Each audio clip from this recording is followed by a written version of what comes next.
Hi friends, మీకు main verbs తెలుసు కదా? V1, V2, V3, V4. అయితే వాటిని స్పోకెన్ ఇంగ్లీష్లో ఎలా ఉపయోగించాలి, స్పోకెన్ ఇంగ్లీష్ మీద ఏ విధంగా క్లారిటీ సంపాదించాలని అనుకుంటున్నారా? అయితే ఈ వీడియో మీకోసమే. చాలా మందికి V1, V2, V3, V4 అనేవి తెలుసు.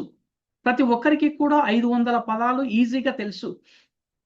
ఎందుకంటే అందరూ కూడా డిగ్రీలు, ఇంటర్మీడియట్ డిగ్రీలు చేశారు. మినిమం ఎడ్యుకేషన్ క్వాలిఫికేషన్ ఉంది. చిన్నప్పటి నుంచి కూడా ఇంగ్లీష్లో టచ్ ఉన్నారు కాబట్టి మీకు తెలుసు. కానీ సరైనటువంటి రోడ్ మ్యాప్, సరైనటువంటి గైడ్లైన్స్ లేకపోవడం వల్ల మీరు ఇంగ్లీష్లో మాట్లాడలేకపోతున్నారు.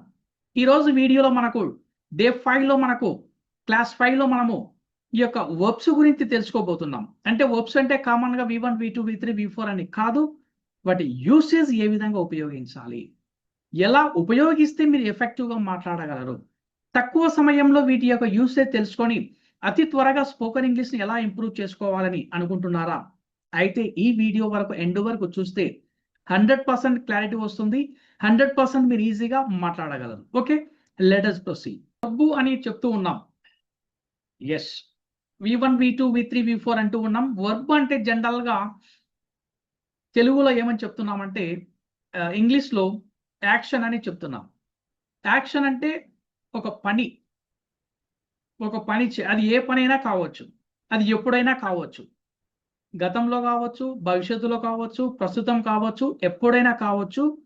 ఒక వ్యక్తి చేసే పనిని, ఏదైతే పని చేస్తామో దానినే మనం వర్బుగా చెప్తూ ఉన్నాం. ఒక వాక్యంలో జరిగే ప్రధాన చర్యను సూచించే క్రియనే మెయిన్ వర్బుగా చెప్తున్నాం. మనం మెయిన్ వర్బు యొక్క ఇంపార్టెన్స్ చెప్పాలంటే సింపుల్గా, ఒక ఇంటికి పిల్లర్స్ ఎంత అవసరమో అదే విధంగా ఒక వాక్యానికి వర్బ్ అనేది అంత ముఖ్యం. వర్బ్ లేకపోతే సెంటెన్స్ అనేదే లేదు. అఫ్ కోర్స్ మనము నౌన్స్, ప్రొనౌన్స్, ఫ్రేజెస్ ఉండొచ్చు, ఉండకపోవచ్చు. అవి ఉన్న ఒకటే, లేకపోయినా ఒకటే. కొన్ని సందర్భాల్లో ఏమీ లేకుండా కూడా వర్బుతో మాట్లాడొచ్చు. కానీ వర్బ్ లేకుండా మనం ఇంగ్లీష్లో మాట్లాడడం అనేది కానే కాదు. అయితే ఆ వర్బ్ అనేది మనకు ఎన్ని రూపాలుగా ఉంది, ఆ రూపాల యొక్క ఇంపార్టెన్స్ ఏమిటి, వాటిని ఎక్కడ, ఎప్పుడు, ఎలా ఉపయోగించాలి, ఎప్పుడు, ఎక్కడ, ఎలా ఉపయోగిస్తే నీ స్పోకెన్ ఇంగ్లీష్ అనేది బాగా ఇంప్రూవ్ అవుతుంది అనేది ఈ వీడియోలో మీరు తెలుసుకోబోతున్నారు. ఓకే ఫ్రెండ్స్, ఇక్కడ మనం వర్బులు అనగానే మనకు జనరల్గా V1, V2, V3, V4 అనేది మనం చూస్తూ ఉంటాం. కొన్ని సందర్భాల్లో V5 కూడా మీరు వింటూ ఉంటారు. జనరల్గా యూట్యూబ్ ఛానల్స్లో కానీ కొన్ని రకాల బుక్స్లలో కూడా. జనరల్గా V5 అనేది ఏంటంటే, సరే తర్వాత దాని గురించి కంటిన్యూషన్లో చెప్తా చూడండి. మనకి ఇక్కడ ఒక వర్బ్ తీసుకున్నాము, దీన్ని 4 రూపాల్లో డివైడ్ చేసుకున్నాం. ఇప్పుడు ఫర్ ఎగ్జాంపుల్ గో అనేది తీసుకోండి, లేదా కమ్ అనేది తీసుకోండి. ఈ కమ్ అనేది తీసుకుంటే come, came, come, coming. V1 ఏముంది? Come, came, come, coming. లేదు speak, spoke, spoken, speaking. Speak అనేది V1, V2 spoke, V3 spoken, V4 speaking. అయితే కొన్ని సందర్భాల్లో మీరు V5 యొక్క రూపం అంటే స్పీక్స్ అనేది కూడా చెప్తూ ఉంటారు. ఆ V5 మీరు అంత స్పెషల్గా నేర్చుకోవాల్సిన అవసరము లేదు. ఎందుకు లేదు అంటే, అది కేవలం ఒక సందర్భంలో మాత్రమే ఉపయోగిస్తాం. ఎక్కడ? కేవలం సింపుల్ ప్రెజెంట్ టెన్స్లో థర్డ్ పర్సన్ సింగులర్ అయినటువంటి హీ, షీ, ఇటుకు మాత్రమే ఉపయోగిస్తాం. ఎక్కడ రాదండి. దానికోసం నువ్వు ప్రతి పదానికి స్పీక్స్, వాక్స్, టాక్స్ ఇవన్నీ నేర్చుకోవాల్సిన అవసరం లేదు. ఆ సందర్భంలో మాత్రం ఉపయోగిస్తాం. ఇది ఒక్కటి గుర్తుపెట్టుకుంటే చాలు.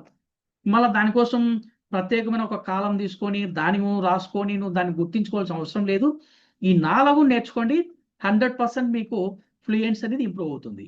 వీటిని ఎలా ఉపయోగించాలా ఒక సెంటెన్స్లో, వీటి ఇంపార్టెన్స్ ఏమిటి, ఎప్పుడు, ఎక్కడ, ఎలా ఉపయోగించాలా అనేది ఇప్పుడు మీరు ఇక్కడ తెలుసుకోబోతున్నారు. ఈ యొక్క రూపాలు అనేవి మీరు జనరల్గా V1 అంటే మనకు 1వ రూపం అంటున్నాం, అదే బేస్ వర్బ్. బేస్ వర్బ్ 1వ రూపం అంటున్నాం. 2వ రూపం వెంట్, దాన్ని V2 అంటున్నాం. దాన్ని మనం పాస్ట్ టెన్స్ గా కూడా చెప్పుకోవచ్చు. మూడవ రూపం పాస్ట్ పార్టిసిపుల్ గాన్. నాలుగవ రూపం గోయింగ్. దీని యొక్క అర్థం ఏమిటి? వెళ్ళుట లేదా వెళ్ళడం. ఈ విధంగా నేను మీనింగ్ చెప్తూ నెక్స్ట్ మీకు ఎప్పుడు ఎక్కడ ఉపయోగించాలనేది మీకు ఎక్స్ప్లెయిన్ చేస్తాను. Let us proceed. Come, came, come, coming means రావడం. టేక్, టుక్, టేకెన్, టేకింగ్ తీసుకోవడం. స్పీక్, స్పోక్, స్పోకన్, స్పీకింగ్ మాట్లాడుట. రైట్, రోట్, రిటర్న్, రైటింగ్ రాయుట. రీడ్, రెడ్, రెడ్ రీడింగ్ చదవడం. బికమ్, బికేమ్, బికమ్, బికమింగ్ కావడం. హ్యావ్, హ్యాడ్, హ్యాడ్, హ్యావింగ్ కలిగి ఉండడం. Sleep, slept, slept, sleeping నిద్రపోవడం. Get, got, got, getting పొందడం. Play, played, played, playing ఆడటం. Run, ran, run, running పరిగెత్తడం. వీటిని మనం ఇప్పుడు ఎలా అనేది ఇక్కడ తెలుసుకోబోతున్నారు. చూడండి, ఇంతవరకు మీకు కొద్దివరకు తెలుసవి. ఇది మీకు చాలా ఇంపార్టెంట్. చాలా మంది ఎందుకు స్టక్ అవుతున్నారో స్పోకెన్ ఇంగ్లీష్లో, నేను ఫ్లూయెంట్గా ఎందుకు మాట్లాడలేకపోతున్నానంటే ఇప్పుడు ఇక్కడ మీకు ఒక రీజన్. చాలా మందికి 80% of the people they have this problem. ఆ ప్రాబ్లం ఏందనేది ఇప్పుడు చూస్తారు. వర్బును మనం జనరల్గా నేను కామన్గా ఒక స్పోకెన్ పాయింట్ ఆఫ్ వ్యూ 2 రకాలుగా డివైడ్ చేశాము. Regular verbs, irregular verbs. అంటే రెగ్యులర్కి ఇర్రెగ్యులర్కి తేడా చూడండి. రెగ్యులర్ వర్బులు అనేది ప్లే, ప్లేడ్, ప్లేయిడ్. ఇందులో పెద్ద కష్టం లేదండి. V1, V2, V3 అని తీసుకుంటే V1లో ఉన్న దానికి ఈడి అనేటువంటి పాస్ట్ టెన్స్ మార్కర్, ఈడి అనేటువంటి 2 లెటర్స్ యాడ్ చేస్తే చాలు, అది మనకు V2, V3గా మారిపోతుంది. ఇది ఆల్మోస్ట్ ఏ తెలుగు స్టేట్స్లో ఉండే ప్రతి ఒక్కరికి తెలుసు. స్పోకెన్ ఇంగ్లీష్లో కూడా ఈజీగా దీన్ని అప్లై చేస్తారు. ఎక్కడ స్టక్ అవుతున్నారంటే ఎస్పెషల్లీ ఇర్రెగ్యులర్ వర్బ్స్లో చాలా మంది స్టక్ అవుతున్నారండి. ఎందుకు? దాని రూపం అనేది V1, V2, V3కి వచ్చే సమయానికి రూపం మారిపోతా ఉందండి. రూపం మారిపోతుంది. చూడండి, టేక్, టుక్, టేకెన్. దాని స్పెల్లింగ్ చూడండి ఒక్కసారి. టేక్ అంటే తీసుకోవడం, TAKE టేక్. టుక్ తీసుకున్నాను, TOOK టుక్. టేకెన్, TAKEN తీసుకున్నాను, టేకెన్. చూడండి, ఒక్కొక్క రూపానికి ఒక్కొక్క స్పెల్లింగ్ ఉంది, ఒక్కొక్క ప్రొనౌన్సియేషన్ ఉంది, ఒక్కొక్క యూసేజ్ ఉంది. ఎప్పుడైతే ఈ యొక్క ప్రొనౌన్సియేషన్ కానీ స్పెల్లింగ్ కానీ నీకు తెలియకపోతే నీకు ఫ్లూయెన్స్ అనేది రాదండి. No doubt. చాలా మంది ఎందుకు స్టక్ అవుతున్నారంటే ఇక్కడికి వచ్చిన తర్వాత ఇర్రెగ్యులర్ వర్బ్స్లోనే స్టక్ అవుతున్నారు. ఇప్పుడు ఫర్ ఎగ్జాంపుల్ బ్రింగ్ తీసుకోండి. Bring, brought, brought. బ్రింగ్ అనేది మనకు V1 ఫామ్, బ్రాట్ అనేది V2 ఫామ్, బ్రాట్ అనేది V3 ఫామ్. చూడండి, స్పెల్లింగ్ లో బ్రింగ్, బ్రాట్ తీసుకుంటే చాలా వేరియేషన్ ఉంది. ఇక్కడ ఉండేది జస్ట్ 5 లెటర్స్, BRING. బ్రాట్ తీసుకోండి, BROUGHT, 7 లెటర్స్ ఉన్నాయండి. V1 కు V2కు వచ్చే సమయానికి దాని యొక్క రూపము, దాని యొక్క స్పెల్లింగ్, దాని యొక్క ప్రొనౌన్సియేషన్ పూర్తిగా మారిపోయింది. ఇది మీకు ఎప్పుడైతే రెగ్యులర్తో పాటు ఇర్రెగ్యులర్ వర్బ్స్ బాగా తెలుస్తాయో ఈజీగా మీరు ఫ్లూయెన్సీని డెవలప్ చేసుకోవచ్చు. చూడండి, కింద మీకు I play tennis, I played tennis. I take a cup of tea, I took a cup of tea. జనరల్గా ఒక కామన్ పాయింట్ ఆఫ్ వ్యూలో రాశాను. అయితే మీకు సార్ ఐ ప్లే టెన్నిస్ అన్నాం, దీని అర్థం ఏమిటి? ఎస్, ఐ ప్లే టెన్నిస్ అన్నాం. ప్లే అనేది మనకి జనరల్గా ఎక్కడ మనం తీసుకున్నామో చూడండి, ఇక్కడ ప్లే అనేది ఎక్కడ బేస్ వర్బ్ అయినటువంటి V1లో తీసుకున్నాం. ఎక్కడ బేస్ వర్బ్ అయినటువంటి V1లో తీసుకున్నాం. చూడండి, బేస్ వర్బ్ అయినటువంటి V1. ఈ బేస్ వర్బ్ V1లో తీసుకున్నప్పుడు వాట్ వి కాల్, దీన్ని బట్టి నీకు ఏమర్థమైంది? ఎస్, V1 అనేటువంటి బేస్ వర్బ్ను మనము ప్రెజెంట్ టెన్స్ లో ఉపయోగిస్తాము. ప్రెజెంట్ టెన్స్ లో ఉపయోగిస్తాము. I played tennis past tense, I take a cup of tea present tense. I took a cup of tea past tense. దీని మీద క్లారిటీని మీరు చూడండి. ఇప్పుడు ఇక్కడ చూడండి, మీకు ఇప్పుడు పక్కాగా క్లారిటీ వస్తుంది అది ఎలా అనేది. మనకు V1 బేస్ వర్బ్ అనేది నేను రైట్ అనే పదాన్ని తీసుకున్నాను. Right, wrote, written, writing. ఈ 4వ రూపం ఉంది చూడండి, రైటింగ్ అనేది. ఇది మనకు కొత్తదేం కాదండి. ఈ బేస్ వర్బ్ కు ఐఎన్జి ఉపయోగిస్తే వచ్చేదే రైటింగ్. ఈ బేస్ వర్బ్ కు ఐఎన్జి ఉపయోగిస్తే వచ్చేదే రైటింగ్. ఈ యొక్క ఒక్కొక్క బేస్ వర్బ్ ఎక్కడ ఉపయోగిస్తామనేది ఒక ప్యాటర్న్ లో చెప్తా వినండి. ఇక్కడ ప్రెజెంట్ టెన్స్ లో ఉపయోగించేటువంటి బేస్ వర్బ్ ఏముందంటే I write a letter. I write a letter. Right అనేది ఎక్కడి నుంచి తీసుకున్నాను ఒక్కసారి చూడండి. బేస్ వర్బ్ అయినటువంటి V1 నుంచి తీసుకున్నాం. Okay, fine. అయితే దీన్ని మనం స్పోకెన్ ఇంగ్లీష్ లో ఎంతవరకు ఉపయోగిస్తామంటే బాగా గుర్తుంచుకోండి, వెరీ ఇంపార్టెంట్, 100% యూస్ఫుల్ అండి. మనం మార్నింగ్ లేస్తే tea, coffee, breakfast, lunch, dinner, going to office, let you talk with other people, whatever you do, anything, morning to till night, maximum most of the cases ఈ యొక్క present tense లో ఎక్కువగా ఉపయోగిస్తాం. ఏది? ఈ యొక్క V1. అక్కడ అయిపోయిన తర్వాత అదే V1 మళ్ళీ ఎక్కడ రిపీట్ అవుతుందంటే ఫ్యూచర్ టెన్స్ లో ఉపయోగిస్తామండి. I can write a letter అంటే నేను లెటర్ను రాయగలను అని చెప్తున్నాం. ఐ రైట్ ఎ లెటర్ అనేది present tense. I can write a letter అనేది ఫ్యూచర్ టెన్స్, అంటే భవిష్యత్తులో చేయగలను అని చెప్తున్నాం. దీన్ని మనం స్పోకెన్ ఇంగ్లీష్ లో ఎంతవరకు ఉపయోగిస్తామంటే 50% ఉపయోగిస్తామండి. అంటే ఇదే బేస్ వర్బ్ అయినటువంటి V1 ఫామ్ ఎక్కడ ఉపయోగిస్తాము? ప్రజెంట్ టెన్స్ లో ఉపయోగిస్తాము మరియు ఫ్యూచర్ టెన్స్ లో కూడా ఉపయోగిస్తాము.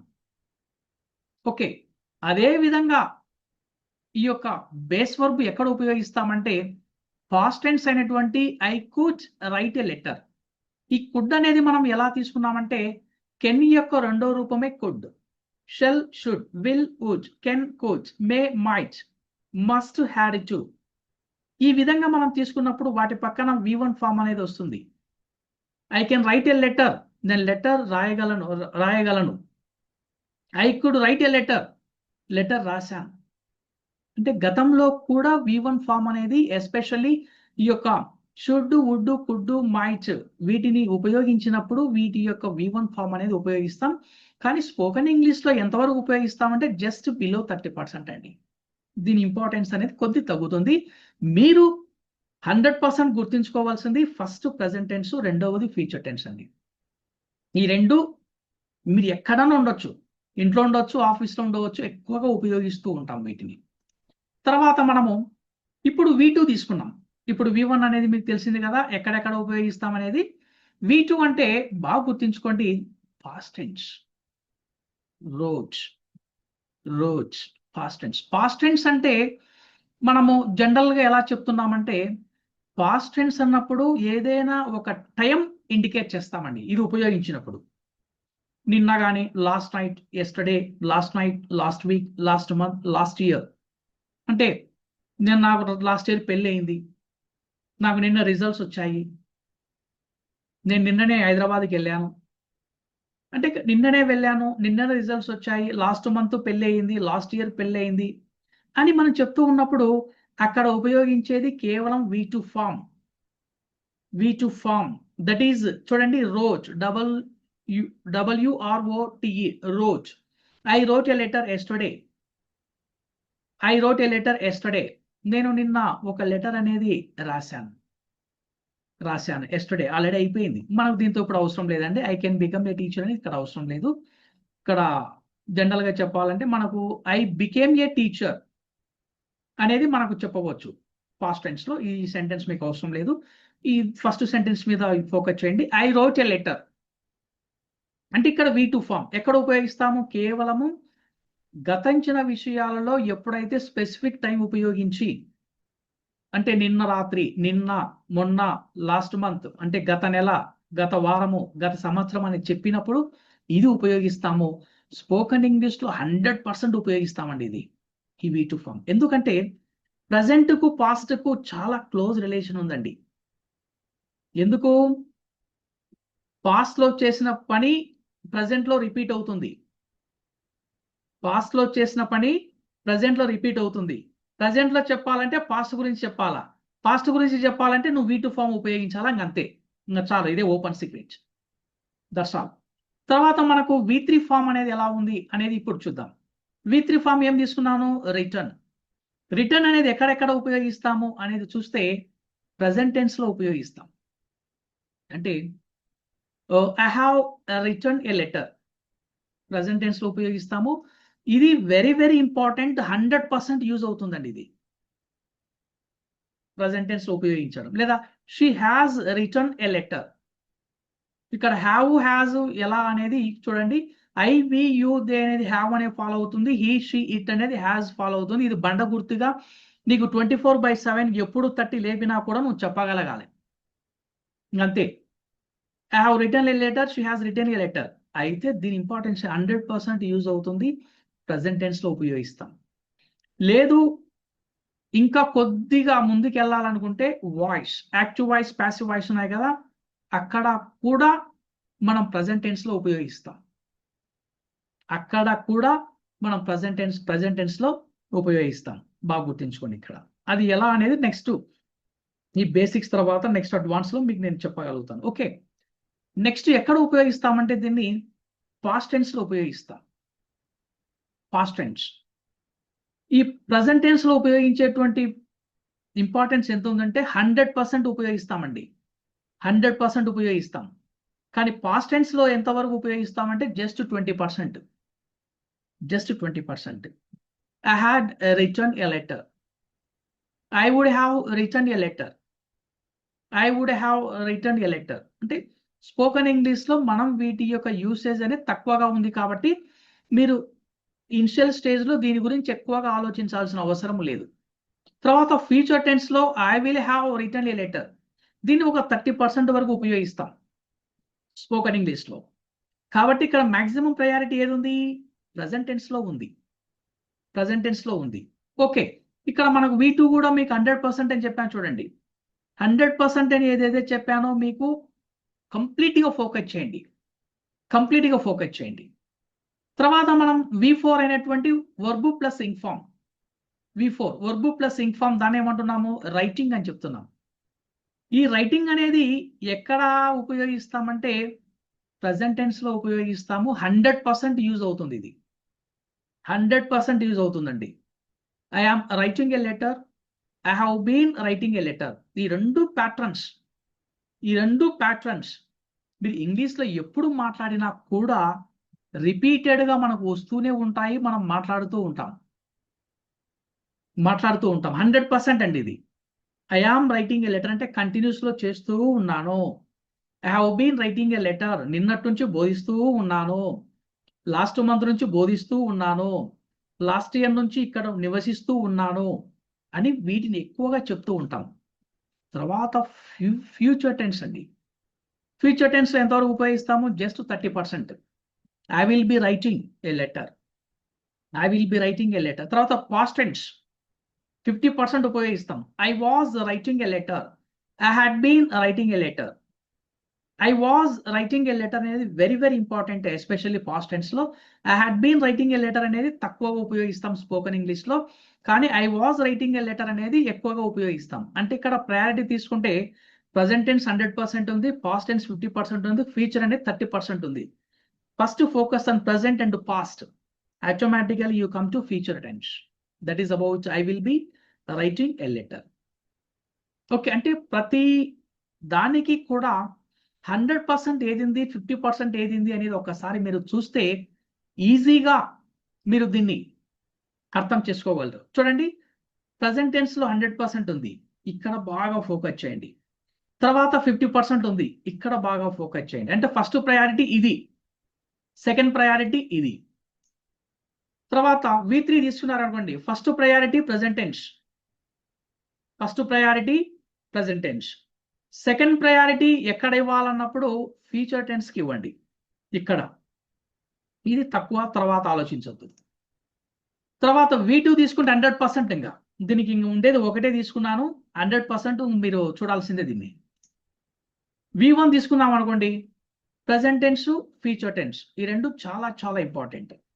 తర్వాత ఇది మూడో స్టెప్, అంటే మీకు కొద్దిగా లెవెల్ పెంచుకుంటూ పోయే కొద్ది దాని మీద ఫోకస్ చేయండి. అంటే ఒక మ్యాపింగ్ లో ఇచ్చాను, V1 ఎలా ఉపయోగించాలా, V2, V3, V4 ఎలా ఉపయోగించాలా. ఈ మ్యాపింగ్ మీరు గినక తెలుసుకున్నారంటే నా సామి రంగా నోబడి కెన్ స్టాప్, మిమ్మల్ని ఎవరు ఆపరండి.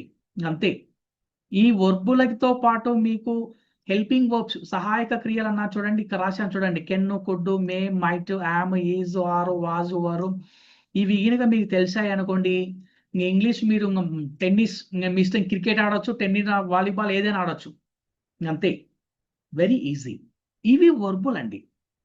అంటే వర్బుల్ అంటే జనరల్గా V1, V2, V3, V4 అనేది చదువుకుంటూ పోతూ చెప్పొచ్చు. దానివల్ల మీకు పెద్ద కిక్ ఉండదు. ఈ ఫార్మాట్ మీరు ఒక్కసారి ఫోకస్ చేయండి. ఎస్పెషల్లీ ఇర్రెగ్యులర్ వర్బ్స్, తర్వాత పర్సంటేజ్, ప్రజెంట్ టెన్స్ లో ఎంత ఉంది, ఫ్యూచర్ టెన్స్ ఎలా ఉంది, పాస్ట్ టెన్స్ ఎలా ఉంది, నేను చెప్పిన విధంగా మీరు ప్రాక్టీస్ చేయండి. ఇంకా ultimate. Okay friends, I hope so you understand. If you like this video, మీకు మా కంటెంట్, నా స్టైల్, నా అప్రోచ్ మీకు నచ్చినట్లయితే ఒక్క లైక్ చేసి సబ్స్క్రైబ్ చేయండి.